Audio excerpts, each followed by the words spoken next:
Hello, Ellie? You there? Yep, I'm there. This is John Horgan on this end. I'm an occasional contributor to the Science Saturday program of Blogging Heads TV. And I have a really interesting guest with me today. I hope I get this right. Eliezer Yudkowsky. Congratulations, you got it.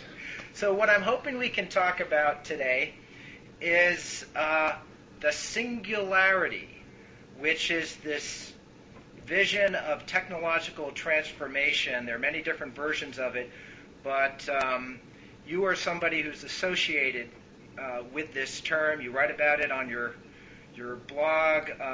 You're part of an institute called the Singularity Institute. So first of all, why don't you give us a little background on who you are and how you became interested in artificial intelligence and the singularity? I'm Eliezer Yudkowsky. I'm a research fellow of the Singularity Institute, which is a full-time paid position, so this is actually my day job. And I also run a blog called Overcoming Bias, which is, I expect, how quite a few of our viewers will have heard of me, if they've heard of me at all. So let's see, how did I become interested in the singularity? Yeah, tell me, if you don't mind, even sort of tell me a little bit about your childhood. Were you, you're a kid who was really interested in science and philosophy and things like that? Whew, now there's an open-ended question. I was a bit too bright as a kid, fairly well-known syndrome. Most of my intelligent conversations were with books because the adults weren't interested in talking to me and the kids couldn't really keep up. Well, it's a well-known syndrome, I'm sure. Yeah. So I'm sure a lot of the Blogging Heads audience can relate to that. Yeah. That's why they're watching the show, because they've got nothing better to do. Oops. Shouldn't have said that. Oh, dear. So from a young age, interested in science might, it doesn't quite sound extreme enough. To capture what your childhood was like? Yes. Self-identified as a future scientist, maybe, from a very early age would be the way of putting it. Mm-hmm. Were you interested in science fiction as well as science itself? My parents are both science fiction fans. I am what happens when science fiction fans marry. In fact, I'm told that my father originally started hanging around my mother because of her science fiction collection. I was created by science fiction. Ah. My parents are also both Orthodox Jews, but it didn't take. And I suspect that part of the reason that it didn't take was that at the same time that I was being dragged off to synagogue for all these horribly boring prayers, I also had the science fiction collection, which had this completely different ethos, this whole other viewpoint on what it meant to be human, you might say. Not that what it meant to be human was to serve God, but what it meant to be human was to be part of the human species growing up and taking over the galaxy and so on. Yeah, that is sort of cognitive dissonance there between Orthodox Judaism and sci-fi. So when were you first exposed to the concept of the singularity? First explicitly exposed to the concept of the singularity probably at age 16. Sadly, I failed to write down the exact hour and the day, but I was wandering around in Harold Washington Library Central, which is the big central library in Chicago where I grew up, and I happened to pluck a book off the shelf called True Names and Other Dangers by Vernor Vinge, and that was how it all began. Now that was pretty recent, right? You're only in your late 20s? Yes, this would have been in 1996. I'm presently 28, if I counted correctly. Yeah, and so before you'd read this book by Vinge, had you really thought much even about artificial intelligence and the possibility that computers were going to overtake us in intelligence, those sorts of things? Well, that I'd all taken for granted since I was 11 or 12 or thereabouts, and read a book called Great Mambo Chicken and the Transhuman Condition by Ed Regis. Oh, sure. I've got that here in my library. Great book. Werner Vinge's contribution was a quite different concept. It was the notion that once you had something that was smarter than human, we wouldn't be able to predict the future past that point because it would contain things that were smarter than us, and this would create a difference in kind from all of what we think is ordinary technological progress, interplanetary travel, life extension medicine, even nanotechnology. It's not the same as having an impact on the minds that are doing the thinking that creates all this technology. So that was the additional concept I got from Vinge as distinct from what I had just grown up with. And was this sort of a revelation to you? I mean, did it have a tremendous and immediate impact, or did it was it a more evolutionary process? I guess I'm just a dry sort of thinker, really, because as soon as Werner Vinge said, and when we reach this point, our model of the future breaks down, it was just massively obvious that this was correct. And, it's not this sort of, brilliant whole body shock emotional transformation thing, because that's not how I experience my epiphanies. Just sort of, oh, that's obviously correct. I guess I know what I'm going to be doing with the rest of my life. So, was it more that this is something that will happen, or that it's something that should happen and that we should devote ourselves to happening because it's such a wonderful thing? Well, initially, at the age of 16, it was a will happen, because it hadn't really. It's hard to describe your younger irrational self in terms that make sense, because of course your thinking doesn't make sense.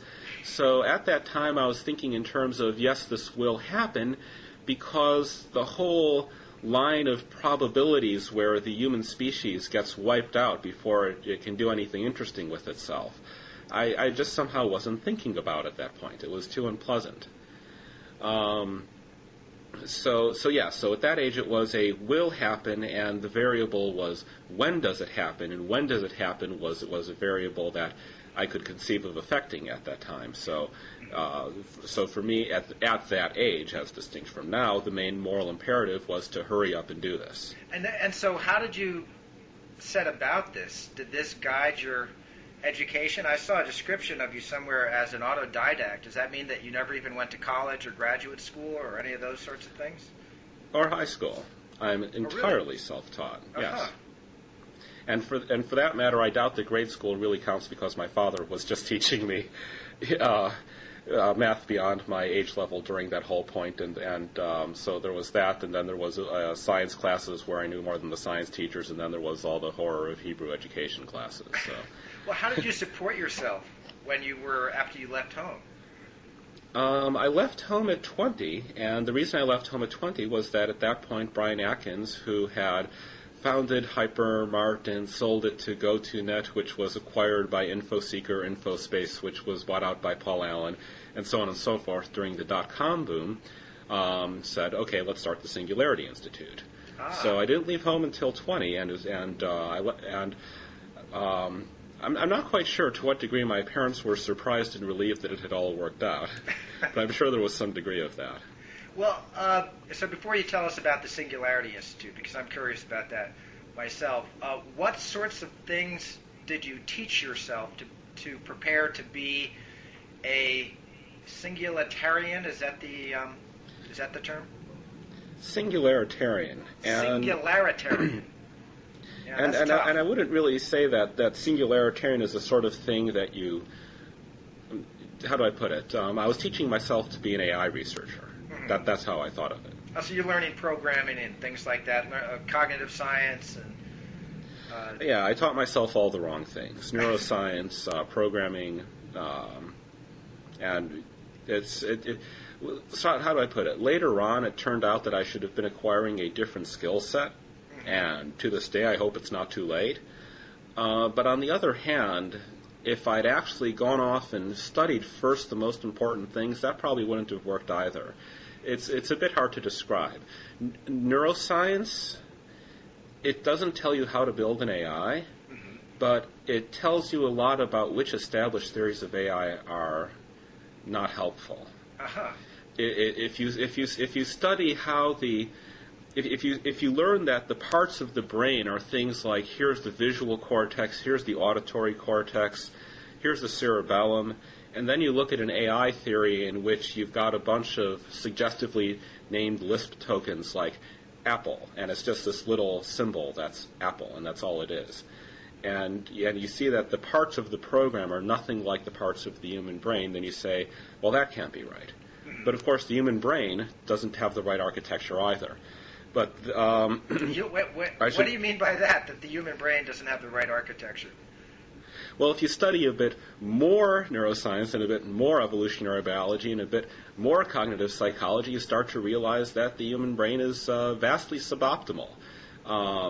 Neurons that only fire at, say, an average of 20 hertz. So there's a pretty large gap between neurons that fire at 20 hertz and our transistors, like our 2 gigahertz computer chips. But large as that gap is, it's probably nothing compared to the software gap between what the human brain is and what the software for an intelligent mind should be. It's just that part of the gap is a bit harder to get a grip on.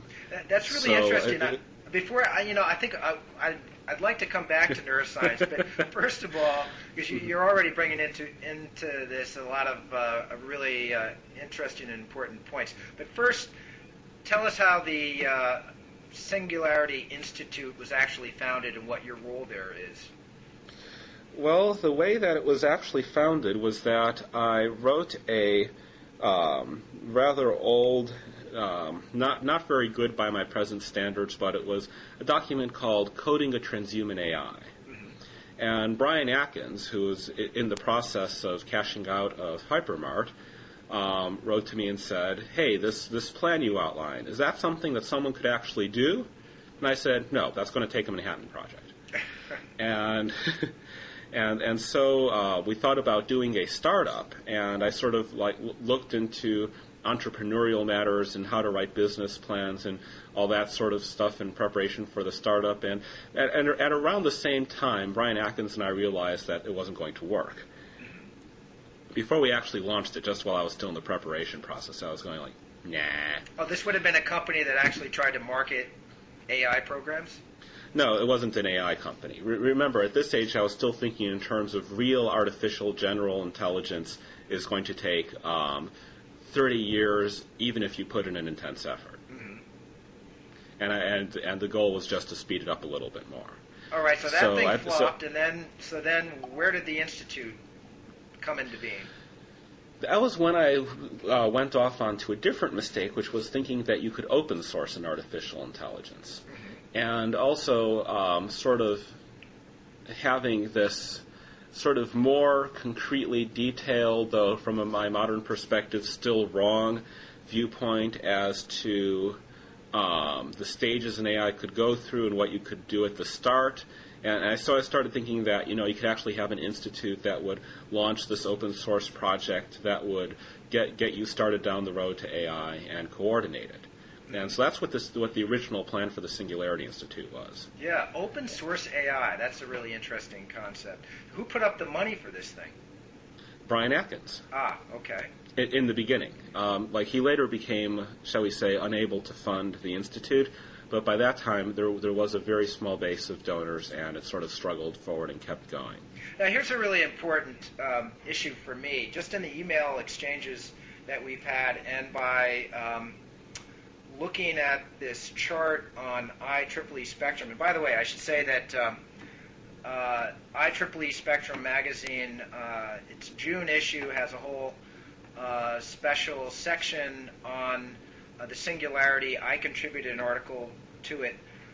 It's also got articles by neuroscientists and economists, including somebody you know, Robin Hanson. A whole bunch of different articles, some of which are very positive. It's got an update by Vinji, and some of which, like my own, are very critical. But it's also got what I found very useful is a chart of the major figures associated with the Singularity and explaining their different points of view. So that chart made it very apparent that there are lots of different versions of the Singularity. So I wonder if you can talk about what that means for the Singularity Institute itself. Is it associated with a particular vision of the Singularity, and if so, which one is that? Or does it cover a bunch of different views? It's associated with a particular vision that did change over time. In the beginning, we were associated with Vinge's event horizon. Mm-hmm. Where the event horizon is the notion of this time beyond which you cannot predict the future because it contains things that are smarter than you are. Note that this does not say anything about when this happens. It does not say whether this happens as a result of artificial intelligence or advances in neuroscience that enable us to augment humans. It doesn't say anything about exponential curves. It doesn't say anything about Moore's law. Just at some point, you get the technological ability to create smarter than human intelligence, and then your model of the future breaks down. Uh-huh. This is the original thought that I thought was the most important thing I'd ever heard, and it took me quite a long time actually to figure out the flaw in it. So the modern version of the Singularity that the Singularity Institute is associated with is I.J. Good's intelligence explosion,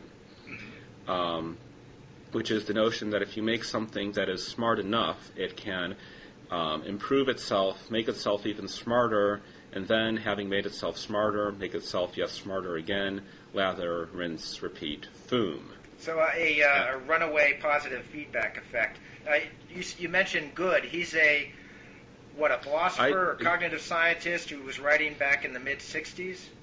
He is a famous statistician who, among other things, wrote a paper called The First Ultra-Intelligent Machines, or something along those lines. I can look it up on a separate computer if you think it's important to get the exact title. Oh, no, that's okay. Well, we can find the links later. But what's your... So, obviously, the person who's best known in this whole area is Ray Kurzweil.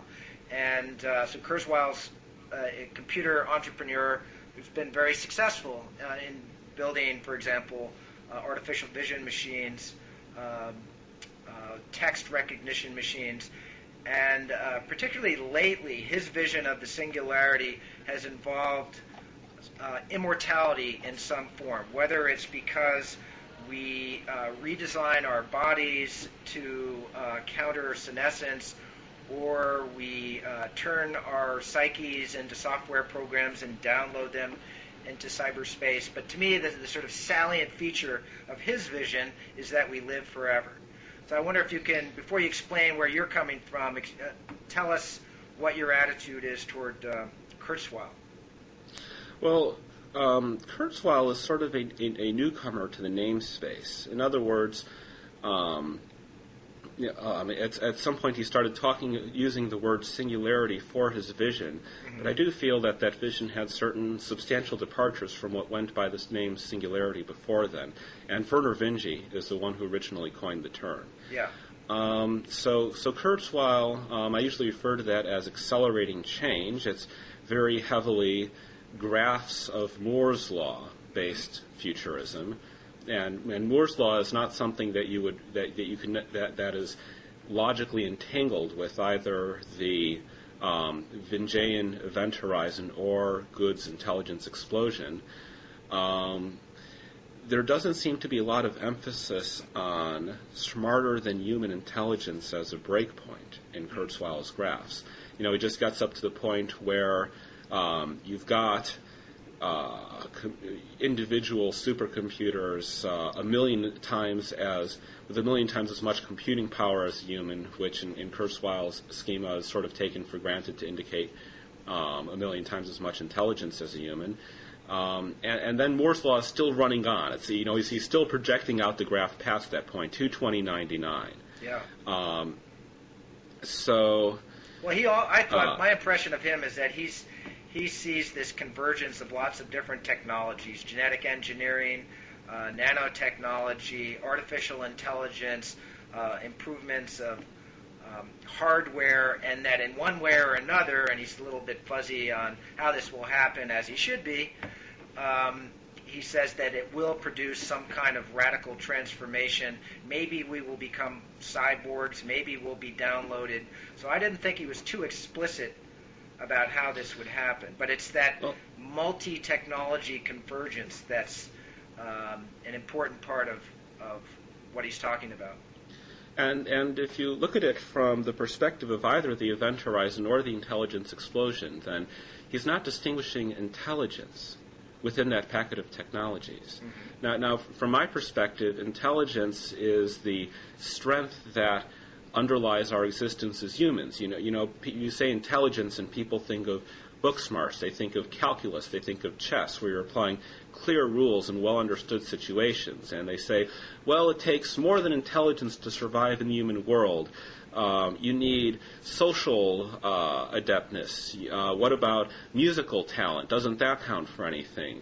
What about persuasiveness or empathy and the ability to understand people or even manipulate people? Doesn't that count for anything? Mm-hmm. And everything I just said, it all occurs in the brain, not in the kidneys. These are all cognitive. They aren't what we think of as book smarts.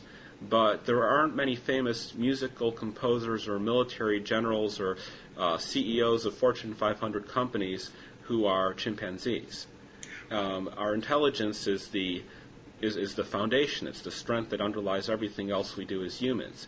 And if you can even take an IQ test that was designed for humans, you're already part of the cognitive elite. You are a Homo sapiens. A mouse would just try to eat the IQ test.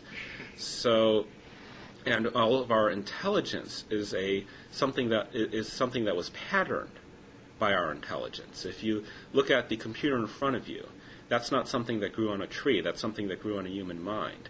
So if you modify intelligence, if you tamper with intelligence, you are lifting up the technology tree by its roots.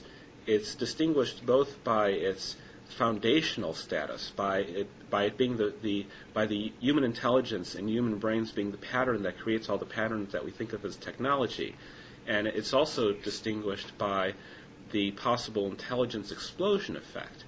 That if you get smart enough, you can make yourself even smarter. Okay, well, listen, Eliezer. Okay, that's. I'm glad you sort of focused on intelligence here, but what I want you to tell us is how exactly you see this happening. So it seems to me that you've got a couple of different possibilities. One is that computers, these mainly silicon-based machines. Whoops. Let me just disconnect my phone.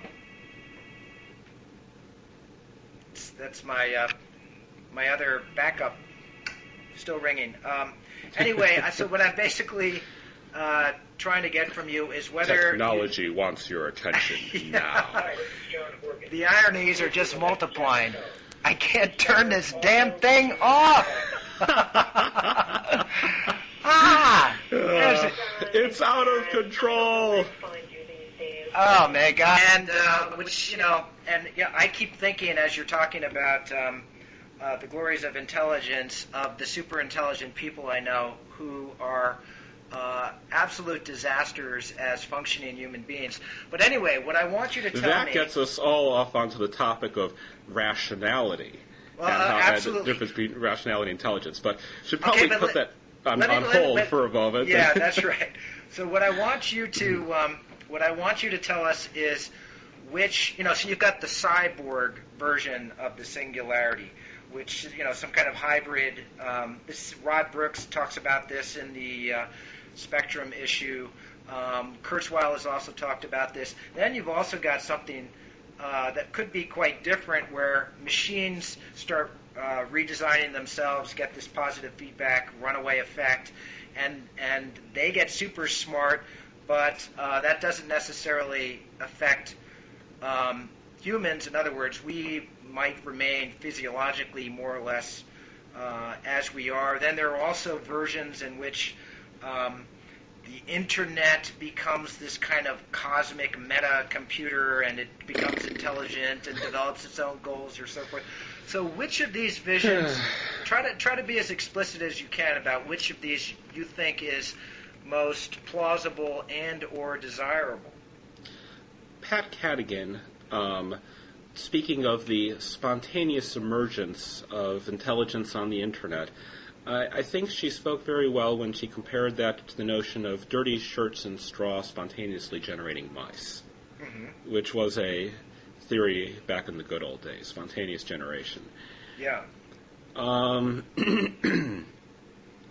So, and I have a blog post about that called The Futility of Emergence. And similarly, the notion that corporations are evolving. No evolution for corporations would be the relevant blog post for that. The sort of fundamental thing you want to be wary of in all of these is when you start talking about how you're going to build AI without knowing how intelligence works.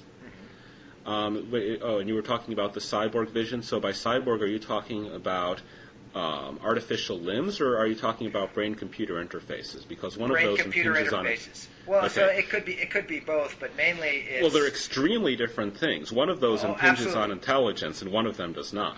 Yeah, by far the most interesting is the use of prosthetics to boost perception, memory, processing speed, basically intelligence and all the things that intelligence requires that connect us to the world. Maybe it would be a brain chip that gives us instantaneous access to the World Wide Web. I mean, you can imagine all sorts of different things. Well, I have instantaneous access to the World Wide Web right now, pretty much. This would be a much broader band method than we're talking about. And also, brain chips would allow a kind of telepathic communication between humans, possible merging of identities. That's something that, incidentally, that I think might have been overlooked as a path toward intelligence augmentation, which is instead of, you might actually be able to, even before you figured out what the brain's code is, you might be able to take a million tap brain-computer interface and just hook up a million neurons in one person's prefrontal cortex or somewhere to another person's million neurons, just force synchronize them and see if the two brains can learn to talk to each other. Because brains are good at learning. I don't know if they're good at learning that sort of thing, but they're good at learning. You might be even be able to get 64-node clustered humans. So you see, I thought you were pretty narrow in your view of how the singularity would occur, that it would just be in machines, and the machines would not necessarily have an intelligence that in any way resembled that of humans. So, for example, there's some singularists, in fact, I think Robin Hanson said this in his Spectrum articles, who say that the way we're going to get intelligent machines is by building computers that mimic the information processing of the human brain.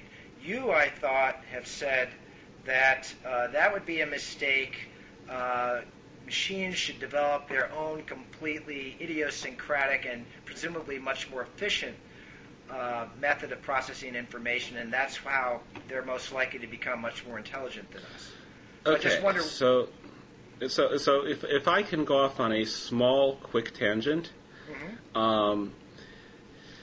what I would say distinguishes careful futurism from sloppy futurism is making distinctions and supporting separate arguments separately. There's something called the conjunction fallacy. It's a cognitive bias that cognitive psychologists study, and that's where there was a famous experiment. I'm sort of reciting it from memory here, so I may get a bit of details wrong. But at the Second International Congress of Forecasters, some psychologists went in. They asked one group of forecasters, what is the probability of a complete breakdown in diplomatic relations between the U.S. and the Soviet Union? And then they asked another group, what is the probability that the Soviet Union will invade Poland, followed by a complete breakdown of diplomatic relations between the U.S. and the Soviet Union? And the second group gave higher probabilities, even though it was a strictly more complex event that had an extra detail on it. The conjunction rule of probability theory is that the probability of A and B is always less than or equal to the probability of A alone. The more complicated something is, the less likely it is to happen compared to a strictly simpler description of the same event that includes the more complicated one. And in other words, as stories become more detailed, they necessarily become less probable, but they can sound more plausible. People will assign higher probabilities to them. And to be a careful futurist, you have to counteract this tendency. So as a careful futurist, which scenario is most plausible to you? What I'm trying to point out here is the importance of making fine distinctions, saying what you know and what you don't know, putting probability distributions on things. I'm not going to pick one scenario and say, this is the way. This is the story that I'm going to tell an audience about the wonderful future and how it will be. You've got to put probability distributions on things if you want to be a careful futurist and not a storyteller. Yeah. So I am putting my life into artificial intelligence because, for a number of reasons, because it's easier to do it without FDA approval compared to human enhancement, because it just seems, in a certain sense, easier, even though it's extremely difficult, because I don't have to struggle with the existing human brain that is not designed to be end-user modifiable. If you open the case, it voids the warranty. There's no documentation. If you're starting over, at least you get a chance to do things your way. And because it seems to me like artificial intelligence requires more care to get correct. Like if you're upgrading humans, then they start out with everything that makes you human and presumably humane, and you could drive them insane, but at least you wouldn't fail automatically. In artificial intelligence, you're trying to hit a very narrow target and create all these things over again that human beings already start with. So it's a very narrow target. You have to be very careful. And that's one reason why I see it as a more urgent endeavor. That doesn't mean that just because I'm putting all my effort here does not mean that there's only one determined future. Someone could come up tomorrow. I could read in the news that someone came up with this brilliant way to do 1 million neural taps, and there's already 2 laboratory subjects whose brains have learned to talk to each other, and they're producing these amazing scientific discoveries because now that they're telepathic, they can check each other's rationality and stop each other from going off on silly tangents. The point being, it's sort of like it seemed to me that you might have been asking a bit of tell a story, and I was refusing to do that. Oh, okay, I get it. I feel like you're being a tiny bit evasive here, but let me just make... So I will be willing to describe why it is that I think that artificial intelligence might well come before... And I mean, I don't even know that there's all that strong case for artificial intelligence coming before brain-computer interfaces. You might make a case for artificial intelligence is going to pull ahead of it, or it's going to be hard to make to enhance humans so that they're smarter than the smartest existing humans using brain-computer interfaces. I could talk about the messiness of biology. These fields are dependent on each other, too. One can feed off the other. I mean, advances in artificial intelligence and software could certainly improve our ability to understand how information processing works in the brain, because there's enormous number crunching that you have to do in that realm. Plus, we may learn things through brain interface, human-machine interfaces about how the brain works that can then inspire artificial intelligence. But listen, Ellie, I wanted to sort of tell you, I mean, you know from reading my article in Spectrum that I'm a skeptic about this, but I just wanted to give you a little bit of background that wasn't in that article for why I'm so skeptical. So I started, my first job out of journalism school in 1983 was with IEEE Spectrum magazine. This is the heyday of the Reagan administration. It was pouring many millions of dollars into artificial intelligence that could be applied to defense. And it was a very exciting period. I really got caught up in it. Just before that, I had had a class with a writer named Pamela McCordick, who was writing a book called Machines Who Think, which came out in the early 80s. And it was about, among other things, the Japanese fifth generation project, which supposedly within 10 years would accomplish complete artificial intelligence, at least enough to, for example... How did they know that? Pardon me?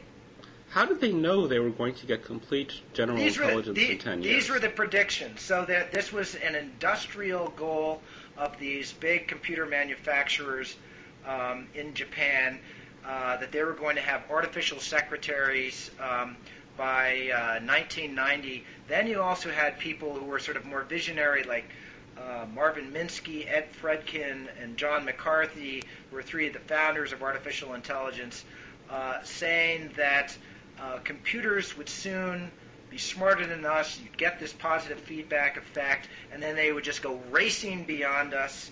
A few years after that, you had Hans Moravec in Mind Children talking about the next great step in the evolution of intelligence, which would be machine intelligence. And again, it was the same thing. Machines were just going to go racing past us, leave us in their cognitive dust, and this was all going to happen fairly quickly. I thought this was fabulous. It was one of the reasons I wanted to get into science journalism, because I found these visions so appealing and thrilling. And, of course, it came to naught. Artificial intelligence has been a huge disappointment over the last 20, 25 years by almost any measure. Marvin Minsky has admitted that. There's still some true believers, but, the field of artificial intelligence is sort of a joke now. So it seems extraordinary to me that there are people who still hold on, especially young people like you, who still hold on to what to me are completely irrational and really best understood as religious fantasies about this great future transformation that is possibly going to solve all the world's problems and save us and give us immortality or cosmic bliss and so forth. That's why I'm so skeptical. Fundamental question of rationality. Why do you believe what you believe? Yeah. So, first of all, let me ask a sort of distinguishing question. Do you think that in 10,000 years, let's say, we're not going to have artificial intelligence? The brain is still going to be a mystery? It's a good question. I'll hold it up here. I am now reviewing a book. I can't say the publication, but it's called Year Million. I don't know if you've heard of this. It just came out. And it's predictions from a bunch of people. Robin Hanson is one of them. About I would bet Robin Hanson's the only one in there who makes any sense. But no, actually, I don't think he makes any sense at all. I mean, it's basically warmed over Hans Moravec. Mind Children. The question is, are we going to live in virtual reality or this reality? Wasn't Robin Hanson's thing for that the rapacious hardscrapple frontier folk, or am I getting papers mixed up? No, that was actually that was part of it. And so what I found interesting about his essay was that, and actually this was part of Moravec's original book too, was that it'd still be a Darwinian world. So I guess my hope, and maybe you can tell me where you come out on this, I look at this whole area as a kind of, I think it's fascinating because it can help us articulate our fears and desires for humanity in deep time. And I don't think this is a useless exercise. I think it's really interesting. What Hanson, his vision is interesting to me because it's so Darwinian. He says we will have this endless competition of these super intelligent, whatever they are, cyborgs, or he's not really clear on exactly what form these things will be taking. That's not really being clear. That is being deliberately vague. The more possibilities you include, the higher the probability of your prediction. Yeah, that's fine, but the most important feature is that competition will define existence in the future. Where I guess because I'm a bleeding heart liberal pacifist, I look forward to, when I look into the deep future, I want to believe that we will transcend this atavistic Darwinian part of ourselves. The need to beat our neighbors in colonizing the next star system, which is what Hanson is talking about. You want to believe, or you would like to make it happen that way? Those are two very different statements. Both. I think that's where rational creatures would want to go. And I think we are even rational enough now that we can move in that direction, and I think we clearly are moving in that direction. Okay, but is there going to be some kind of global leviathan that prevents anyone from defying the schema? Is there going to be some kind of distributed leviathan where if you go off and start trying to take all the resources, people combine to stop you? How is it going to be stable against single defectors? Incidentally, I should emphasize this is a point on which I happen to disagree with Robin Hanson, especially about the notion that you can actually apply evolutionary arguments, because in the presence of intelligent design, people go to the optimal design straight out, and so there's not enough remaining variance for evolution to work upon. Some of that was on the Overcoming Bias blog, that debate between myself and Hanson. However, you can't just say, I would like it to happen this way. Let me rephrase that. You can't say, I want it to happen this way, therefore that's what I'm going to believe. This is not a valid argument. That's an interesting point. I think sometimes, I think it's happening anyway, that there is, actually as you may know, the founder of Blogging Heads TV, Robert Wright, has this whole vision of evolution as involving a gradual increase in cooperation, so that you've got this sort of competitive base, but that leads to more complexity and cooperation over time. And now that you see that in these sort of global networks, economic networks, or things like the internet, where people realize their dependence on each other, and they don't see we're not involved in a zero-sum game, that there are many ways in which we can mutually benefit, and we can become conscious of this process and more conscious of it over time and direct our evolution in that way. Okay, because I was just going to say that visions of things that are inevitable don't interest me all that much, because if they're inevitable, there's no way to modify them, there's no opportunity to do anything about them, and so in the end they cancel out of your strategizing. Well, let me ask you this. In some of your writings, I've sensed an almost, again, I have to say, it's almost a religious belief in the power of superintelligent whatever to solve our problems. Okay, so you say religious. Now, that's a term that means a lot of different things to a lot of different people. Can you say, without using terms like religious, especially if you see a problem, what is the problem? You think it's not fully justified by the evidence? You don't see the evidence to support That's it. Okay. Okay. First of all, there's the issue of the creation of superintelligent machines, and I've tried to explain to you why I don't believe it myself, and I think that you're expressing more of a faith than a belief based on current trends in technology. But then there is Did you read Artificial Intelligence as a Positive and Negative Factor in Global Risk?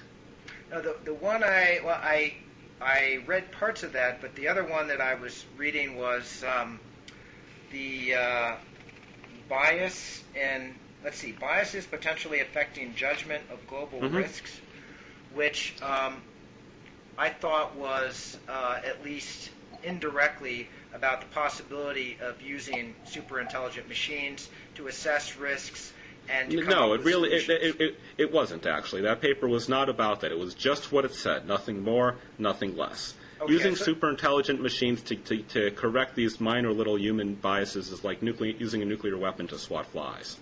Okay, so tell us, what is your vision of how computers will help us solve our problems?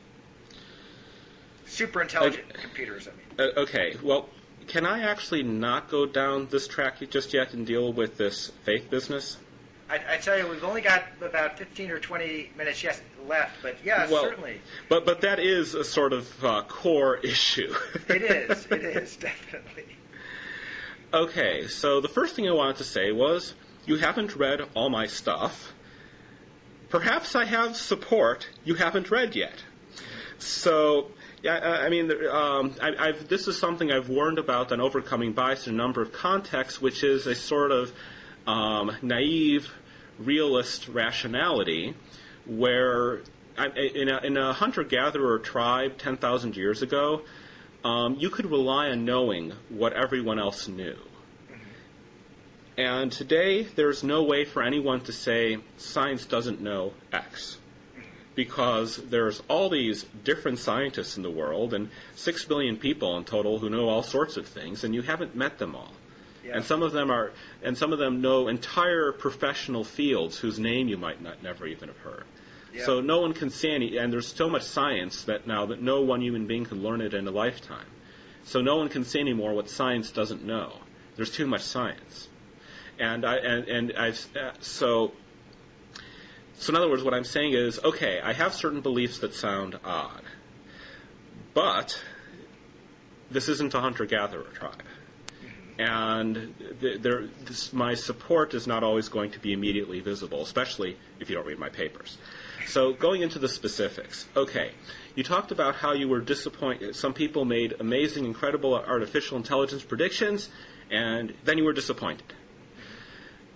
The world's stupidest person may say the sun is shining, but that doesn't make it dark outside. Robert Pirsig. Or as I like to say, reverse stupidity is not intelligence. If you want to get things right, you've got to do a lot of hard thinking and process the evidence. If you imagine someone who is wrong 99% of the time on yes or no questions, you could be right 99% of the time just by reversing everything they said. You'd have to be super intelligent just to be that stupid. So here the point is, they said, the Japanese fifth generation project said, we're going to have artificial intelligence in 10 years. Why? Why did they believe that? Why did they say that? Because they wanted to make a bright futuristic prediction so that they could get a bunch of funding. When I went into artificial intelligence knowing it was hard, because I thought that this is what humanity needed to do to move forward. And it seems to me that a lot of the other people I see... That's what I want you to, before this is over, I want you to explain why this aspect of saving humanity, or why this is so important, how this is going to solve problems like poverty and warfare and climate change and epidemics or ordinary depression, or all these sorts of things that we're afflicted with. How will super intelligent machines help us solve those problems? It seems to me obvious, in fact we've already sort of touched on this in this conversation, that super intelligent scientists often lack all wisdom and common sense for solving real world problems. They are not super intelligent. They have a bit more book smarts than the human average. There's not a distinction between them and the rest of humanity, akin to the distinction between you and a chimpanzee.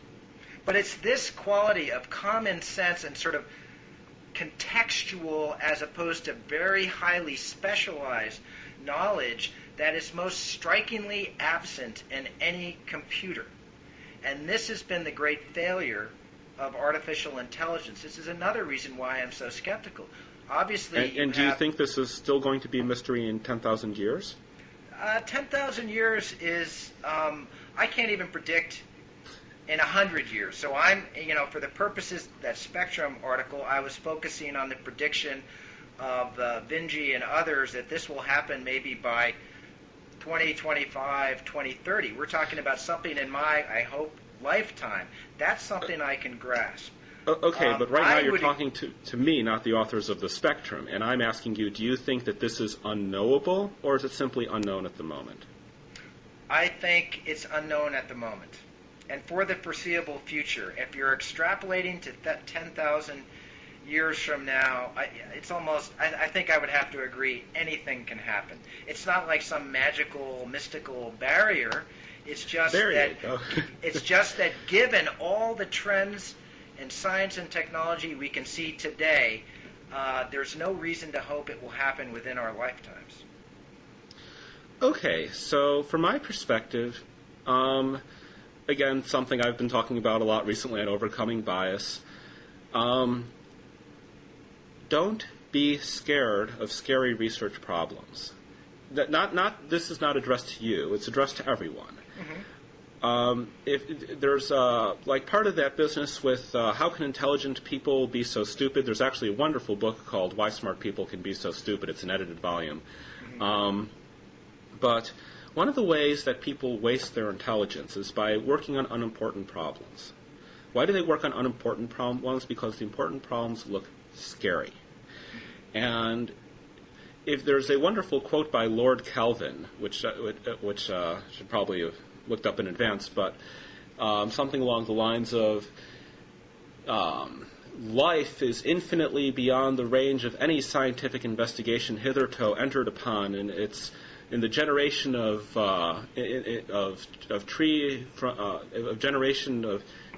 trees from a single seed, in the daily demonstrated miracle of our free will, it is infinitely beyond the range of any possible science hitherto entered upon. And he was speaking in favor of vitalism. Now, if you look at how mysterious life seemed in the 19th century versus how mysterious intelligence seems to us right now, yes, they were actually a lot more confused back then. A friend of mine, Tom McCabe, has a saying: anyone who says that intelligence is a complete mystery ought to be slapped upside the head with the MIT Encyclopedia of the Cognitive Sciences, all 964 pages of it. So, hey, let me just interrupt you and tell you that I wrote a whole book, The Undiscovered Mind, came out about 10 years ago, basically saying that, arguing for Mysterianism, saying that certain aspects of the mind, and especially consciousness, will never be explained. But recently, I couldn't even see a program for explaining it. But I've recently written, in spite of what that Spectrum article implied, that I think that we can have a unified theory of consciousness if we solve the neural code. I think it's probably the hardest problem in science right now. But when I talk to young people who want to become scientists, I say that is the most exciting problem, potentially solvable problem out there in terms both of its intellectual depth and its the possibility of practical applications. So I definitely think that there is room for tremendous progress in the whole realm of the mind and brain and artificial intelligence. It's just, I just get annoyed at these predictions that certain things will definitely happen in certain time Have you heard frames. that prediction from me? No, I guess I haven't. And so if this is just something that you think would be a really cool thing to happen at some point in the future, you said 10,000 years, then there's not really much we can argue about it. So you don't put any time frame on the singularity then? I try not to, but in fact, if you were to hold me at gunpoint and force me to confess under a working lie detector, one of those newfangled fMRI things maybe, then you would probably get out something like 20 to 50 years. Okay. So I'm freely attackable on that score. Yeah. But the thing is that, first of all, okay, you had a bunch of people making overly enthusiastic predictions about AI. But you can't learn from this that, in fact, AI is very far away. You're trying to reverse stupidity to get intelligence. All you have to do is say, okay, null program. The problem wasn't that... I'm trying to figure out how to put this into words. If you actually wanted to know when AI would be developed, even approximately, you'd have a piece of information that is hard to get. And you would have to figure out how you could possibly get a hold of it. And failure to do this is what led to all these overly enthusiastic predictions that were essentially expressions of emotional, gee, I feel really great about AI. Oh, now I feel very sad about AI. It's a long way away. It's the same mistake. All you've done is flip it over and look at the other side of the coin. you can't predict something without having good information about it. And the fact that a bunch of people made failed predictions about when AI would happen is not good information about the actual future. Well, but some of these people obviously were extraordinarily well informed, or at least they had very lofty positions of authority, like Marvin Minsky and Herbert Simon and John McCarthy, people like that. So these weren't just Let's say that the people who were in charge of the fifth generation project in Japan, that was just corporate hype. That's fine, but you've got to take somebody like Marvin Minsky seriously. So I think I took his predictions seriously 25 years ago, and I also take his pessimism about the prospects of AI seriously right now. You sure that's not just the same side of the different mistake, the different side of the same mistake?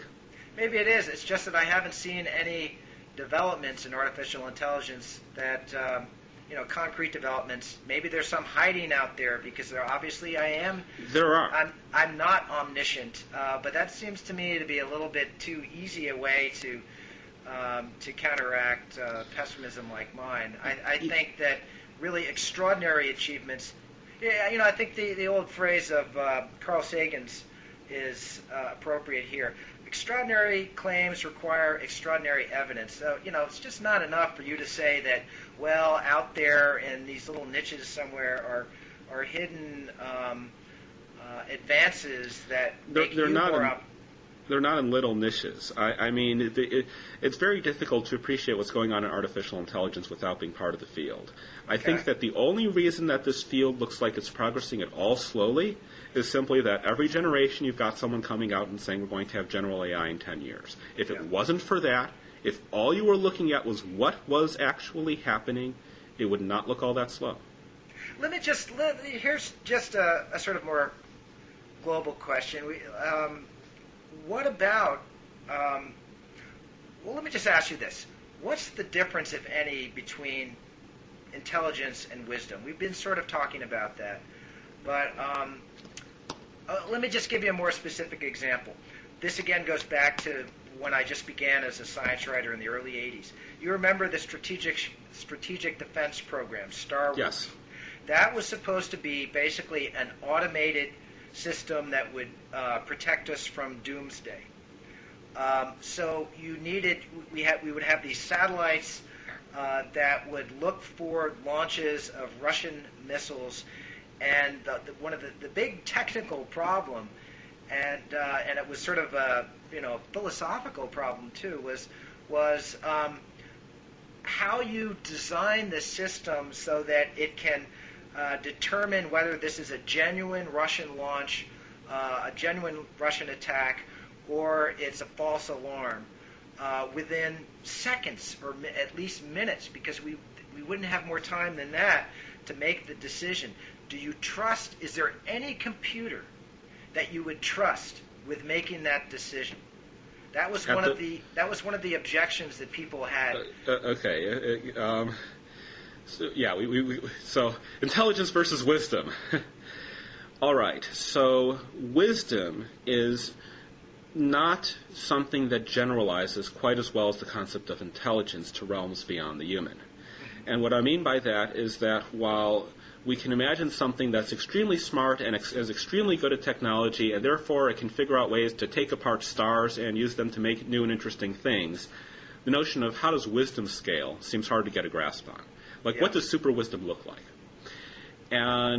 But within the human framework, they're sort of like people who are very mentally adept, and they're very quick thinkers, and they use that ability to shoot their own feet off. And this, of course, is something that I've written a great deal about in Overcoming Bias, both because as a smart person myself, I do not want that to happen to me. I want to make good use of myself if I can. And also because of what it fundamentally says about the distinction between how fast a human thinks and how rational they are. And these are sort of different qualities about them. If there's something called there's a known phenomenon called motivated skepticism, where people more carefully examine arguments that they want to refute than arguments that they want to accept. Yeah. And if you start out with this fundamental, ubiquitous mistake, then every new logical flaw you know how to detect is going to make you that much stupider, because it's going to be one more excuse that you use to refute things that you don't want to hear. So if you don't use intelligence properly, it is very easy to shoot your own foot off with it. You know something? I just remembered there's a column in the New York Times today, I think it's by David Brooks, reflecting on what qualities we want in a president, and it talked about Abraham Lincoln as somebody who was obsessed with his own limitations and failings, and as a result was a wise and mature and great president. And Brooks said that this is, we sort of want our presidents, our leaders, to be very confident, but there obviously is such a thing as overconfidence. And, well, no, people vote for confident presidents, but they shouldn't, is I think the statement here. Right. So it's, I guess wisdom is, I think it overlaps quite a bit with humility. And I think we all know that one of the traps of great intelligence is that it can lead to certitude and self-righteousness and a kind of brittleness that's very, very far from wisdom. But humility can also be a trap. Yeah. There's very few safe harbors when it comes to trying to wield yourself correctly. And how can humility be a trap? It's very easy. Whenever you're faced with the conclusion you don't really want to accept, you say, but how can I really know this? So, for example, the creationists, they want to reject evolution, so they just say, well, how can you really be sure of anything? Isn't science all about openness to all the ideas? And if there's a point on which your mind is permanently open and you can't close it any further, that's the same as having made up your mind, isn't it? If you refuse to close it. Or to put it another way, the point of having an open mind, like having an open mouth, is that it occasionally closes on something solid, is what I think someone said. And of course, you can always revoke it if new different evidence comes in, but that's not the same as refusing to come to any conclusions or refusing to make any predictions. Ellie, so, we're already. I'm sorry to cut you off, but we're already at an hour and 2 minutes, and I want to just ask you one last question to put you on the spot here, it's this: what if you were in my shoes, or what do you think the most valid objections of skeptics are toward the singularity? You're obviously somebody who's smart enough to have thought of all possible objections. You've certainly heard a lot from people over the years. Which do you think are most valid, and is it possible that you might abandon your belief in the singularity as a result of those objections in the future? Well, again, the singularity is a name that's being used to refer to around 22 different concepts. Some of those objections are so good that I outright accept them. So, for example, I don't necessarily believe that there was more change from 1970 to 2000 than there was from 1940 to 1970. There's an objection that's so strong that I actually accept it. But if you were to talk about, say, the concept that I would find that I have the strongest grip on, as it were, to make it the strongest challenge, that would probably be the concept of a mind improving itself. Or actually, from your perspective, maybe the strongest part would be the notion of there being such a thing as superintelligence that can have a huge impact. And what would it take to refute that?